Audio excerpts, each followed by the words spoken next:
श्री सद्गुरुदेव भगवान की जय। श्री सीताराम सरकार की जय। श्री राधा रमण लाल की जय। श्री गौरी शंकर महादेव की जय। सभी दर्शकों और भक्तों को कोटि कोटि प्रणाम। सबको प्रेम भरा जय जय श्री राधे, जय जय श्री सीताराम। जितने भी साधक हैं बहुत ही ध्यान से सुनेंगे। देखिए, बहुत काल तक साधना करने पर जब कुछ अंतःकरण पवित्र होने लगता है तो फिर एक ही बात समझ में आती है। आप ध्यान देकर सुनेंगे कि जो भी हमारे जीवन में दुख बना हुआ है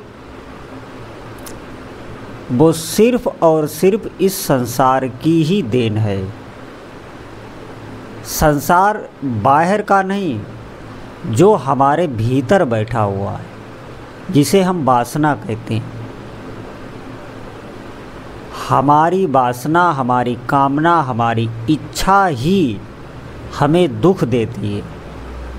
और वो आज की नहीं, वो कई जन्मों का हमारा अभ्यास है, हमारे भीतर भोगों के संस्कार हैं।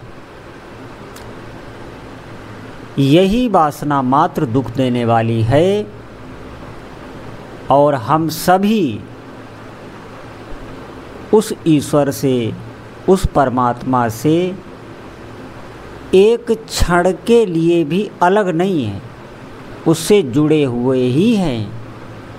बिना ईश्वर के हमारी सत्ता नहीं। लेकिन हम वासना के कारण इस संसार की तरफ हमारी दृष्टि रहती है और प्रभु की तरफ हमारी पीठ है। आप ध्यान दें, ईश्वर कहीं प्राप्त नहीं किया जाता, स्वतः पहले से ही प्राप्त है। बस बात ये है कि हमें उसका अभी अनुभव नहीं है, और अनुभव करने के लिए ही सभी साधनाएं बताई। जितना हम साधन भजन करते हैं उतनी ही हमारी ये वासनाएं, ये कर्म संस्कार कटते हैं, उतना ही हमारा भार कम होता है। हम अंतःकरण से एकदम शांत होने लगते हैं, शरीर से भी आप बहुत हल्का महसूस करने लगते हैं। एक बात आप ध्यान दें, इस प्रत्यक्ष उदाहरण से आप समझ सकते हैं, ध्यान से सुनेंगे। जब हम पूरे दिन विषयों को भोगते हैं, इधर उधर की बात करते हैं, ये कार्य करते हैं, वो कार्य करते हैं, मतलब सांसारिक कार्यों में फंसे रहते हैं, तो देखेंगे कि शाम तक आपकी इंद्रियां जवाब दे जाती हैं। मन बुद्धि चित्त सब रिलैक्स मांगने लगता है, नींद मांगने लगता है कि अब विश्राम में जाना चाहिए। ऐसा मन आपका करने लगेगा। कितना ही मन आपका क्यों न भोगी हो, कितनी ही आपके पास व्यवस्थाएं हो, भौतिकता हो, लेकिन आप शांति की मांग करने लगेंगे शाम होते होते। और फिर आके आपसे कोई कहे कि वहाँ चलना है, इतना धन लाभ होगा, वहाँ चलना है, ये काम बन जाएगा, आप बिल्कुल कहीं नहीं जाएंगे, क्योंकि आपको अब विश्राम चाहिए। विश्राम का मतलब है अब संसार से संबंध विच्छेद चाहिए, क्योंकि नींद में हम संसार को भूल जाते हैं, और संसार से भूलने का मतलब है हम परमात्मा से जुड़ जाते हैं। फिर से प्रभु हमें नया जीवन देते हैं, इंद्रियों में सामर्थ्य देते हैं। ज्यों ही हम संसार को भूले, हमारी इंद्रियों में सामर्थ्य आने लगती है, हमारी एकाग्रता पहले से हो जाती है, हम फिर नए हो जाते हैं, फिर कार्य करने के लिए तैयार हो जाते हैं। इस बात को हमें समझना पड़ेगा कि संसार से ही हमारी ऊर्जा का भी व्यय होता है। संसार से ही सभी जितने भी क्लेश हैं, मानसिक शारीरिक, वो संसार का चिंतन करने से ही हमारे भीतर घुसते हैं। मुख्य बात समझिए आप। और ज्यों ही हमने संसार का विस्मरण किया, हम बहुत आनंद में हो जाते हैं। आप किसी को कितना भी सुख क्यों न दे दें, सभी भौतिक सामग्री, सभी सुख साधन उपस्थित कर दें और उसे सोने ना दें, तो देखिए आप वो सब कुछ छोड़ के भाग जाएगा, क्योंकि संसार को उसे भूलना ही पड़ेगा। जब हम बहुत अधिक नाम जप करते हैं, भजन करते हैं, तो उससे क्या होता है, संसार का स्वतः विस्मरण होने लगता है। आपको भयभीत होने की आवश्यकता नहीं कि हमारा संसार छूट जाएगा। आपको अच्छा ही नहीं लगेगा, आपको पता भी नहीं लगेगा कि संसार का विस्मरण हो रहा है और प्रभु का चिंतन बढ़ रहा है। ज्यों-ज्यों आप प्रभु का चिंतन करेंगे, उनका नाम जप करेंगे, उतना ही आप हल्के होते चले जाएंगे, मानसिक भी शारीरिक भी, और सच्चे सुख का आप अनुभव करेंगे। निश्चित मानिए, सुख केवल और केवल भजन में ही है, संसार में सुख नहीं है। अभी तक जो हमने इंद्रियों से ग्रहण किया, जो भी इस शरीर में हमने भरा है, वही निकल रहा है। अगर आप भजन कर रहे हैं फिर भी मन विक्षेप करता है, संसारिक चिंतन स्वतः होता है, हमें क्लेश भी होता है, हम नहीं रोक पा रहे हैं, तो भयभीत होने की आवश्यकता नहीं है। जो पीछे हमने भरा है वो निकल रहा है, लेकिन अब जो हम भर रहे हैं वो हमें आगे मिलने वाला है, ये आप ध्यान रखें। और जितनी तीव्रता से भजन करेंगे उतनी जल्दी मिलने लगेगा, क्योंकि जो भजन है वो आपका पिछला सब नष्ट कर रहा है। जितना भी संग्रह है कर्मों का, वो सभी केवल और केवल भगवान नाम जप से ही नष्ट होते हैं। कहीं भी कोई भी व्यक्ति अगर दुखी है, आप देखेंगे मूल में वो भजन नहीं करता होगा, उतना ही मानसिक अशांत होगा, बहुत प्रकार की दवाइयों का उसे सहारा लेना पड़ेगा, कई प्रकार के मानसिक रोग हो जाते हैं, यहाँ तक कि लोग अपने शरीर को भी नष्ट कर लेते हैं, क्योंकि इस मन को ज्ञान नहीं होता है, ये भोगी होता है। और गलत भोग पापाचरण अगर आप करते रहे तो फिर ये आपको बिल्कुल नकारात्मक भाव में ले जाके खड़ा कर देगा, कुछ भी आपको अच्छा नहीं लगेगा।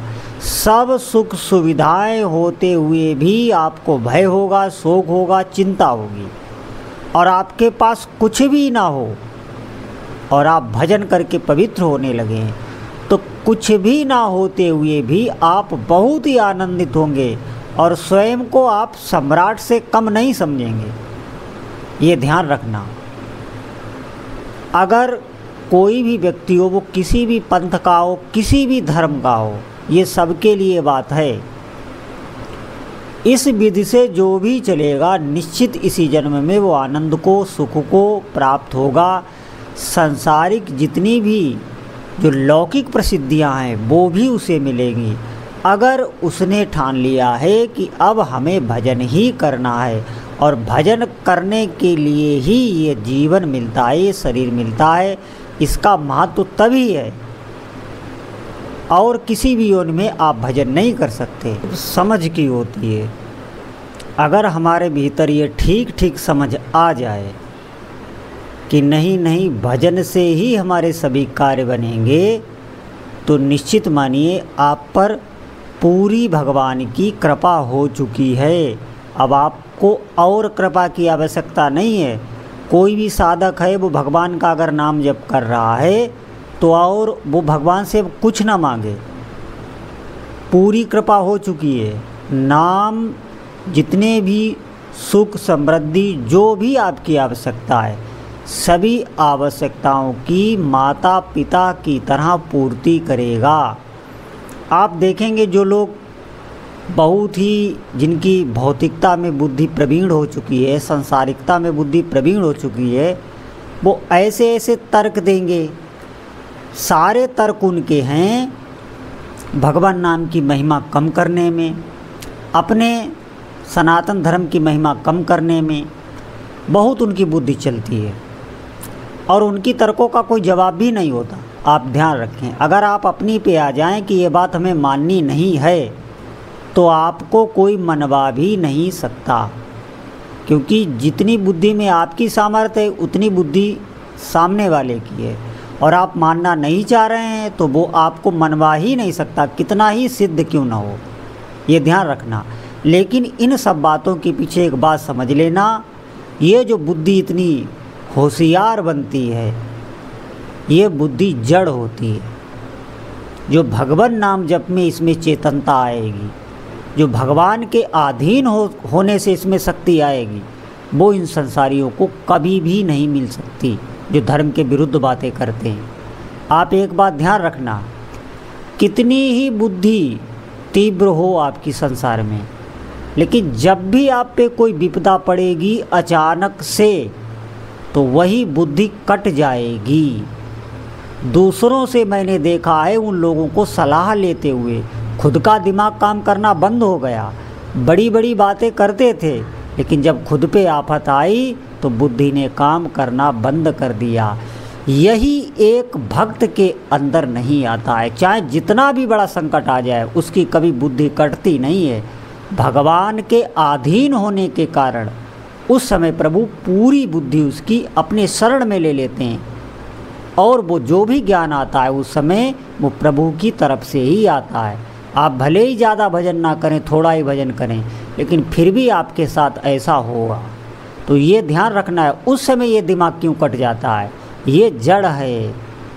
ये जितना भी ज्ञान है ईश्वर के विरुद्ध, भगवान के नाम जप के विरुद्ध, ये नरक की तरफ ले जाने वाला है। आप ध्यान दें, उन लोगों पर दया आनी चाहिए जो भगवान नाम के विरुद्ध बात करते हैं, भगवान की लीला कथा के विरुद्ध बात करते हैं। अपने आप देखिए कितने संत हुए जो भगवान नाम जप करके ही सिद्ध हुए। कितनी संतों की वाणियाँ हैं, ग्रंथ भरे पड़े हैं अपने धर्म में, और सबकी महिमा है, और किसी भी संत की वाणी अशुद्ध नहीं है, गलत नहीं है। आप ध्यान रखना, वो पहुंच चुके हैं, वो पहुंचे हुए हैं, वो ये लिख के रख गए हैं हम लोगों के लिए, क्योंकि उन्हें पता है कि ऐसा समय आने वाला है जहाँ ऐसे ऐसे तर्क प्रस्तुत किए जाएंगे। क्यों ये तर्क क्यों ऐसे प्रस्तुत किए जाते हैं, इसके पीछे भी कारण है। क्योंकि जब गलत आचरण करके बुद्धि अशुद्ध हो जाती है तो वो भगवान में लगती नहीं है। वो व्यक्ति कभी जाप नहीं कर सकता जो गलत आचरण करता है, पाप आचरण करता है, व्यभिचार, हिंसा, चोरी, जितने भी ये शास्त्र विरुद्ध आचरण है वो करता है, तो उसका मन भजन में नहीं लगेगा। हाँ, वो स्वभाव बस कर जाता है, रोता है, प्रभु से गिड़गिड़ाता है, लेकिन अनजान में कोई अज्ञात शक्ति उससे करवा लेती है। उसका मन ही इतना बलवान हो चुका है कि वो रोक नहीं पा रहा है। वो भी अगर भजन में लग जाए, भगवान की शरण में हो जाए, और भीतर से वो नहीं चाह रहा है, स्वभाव बस हो रहा है, तो आप देखेंगे कुछ ही दिनों में वो धर्मात्मा बन जाता है। इतनी सामर्थ्य भगवान नाम जप में है।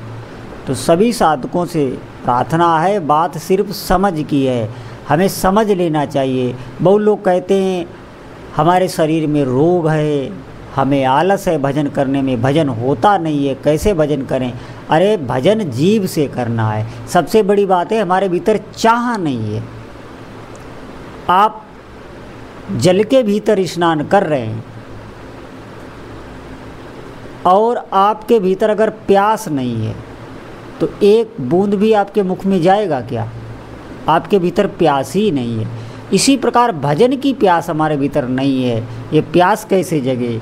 ये प्यास सत्संग से ही जगेगी, भगवान नाम जप की महिमा सुनने से ही जगेगी। जैसे धन के प्रति हमारी प्यास है तो हम कितने भी बीमार क्यों ना हो, कोई आके बता दे कि वहाँ चलिए इतना धन लाभ होगा, तो हम कष्ट सह के भी वहाँ चले जाते हैं, क्योंकि हमें पता है धन से हमें कितनी सुख सुविधाएं मिलती हैं। इसी प्रकार अगर हमारे दिमाग में बैठ जाए ये बात कि भजन से ही हमें सभी इस प्रकार के सुखों की प्राप्ति होगी, चाहे वो लौकिक इस जगत का हो और चाहे परलोक का हो, तो निश्चित मानिए आपसे भजन होने लगेगा। और ये बात बिल्कुल सत्य भी है। जब तक हम भगवान से जुड़ेंगे नहीं, भगवान के नाम का जप नहीं करेंगे, कोई भी हो, कहीं भी हो, कितना भी वो ज्ञानी क्यों न हो, उसे कभी सुख और शांति नहीं मिल सकती। तो सभी भक्तों से प्रार्थना है, जैसे भी हो, जहाँ भी हो, जो भी आप कार्य कर रहे हो, आप भगवान नाम से जुड़ें और जितनी सामर्थ्य है वो लगाते जाएं, अभ्यास बनाते जाएं, अधिक से अधिक भगवान नाम जप करें। बोलो जय जय श्री सीताराम।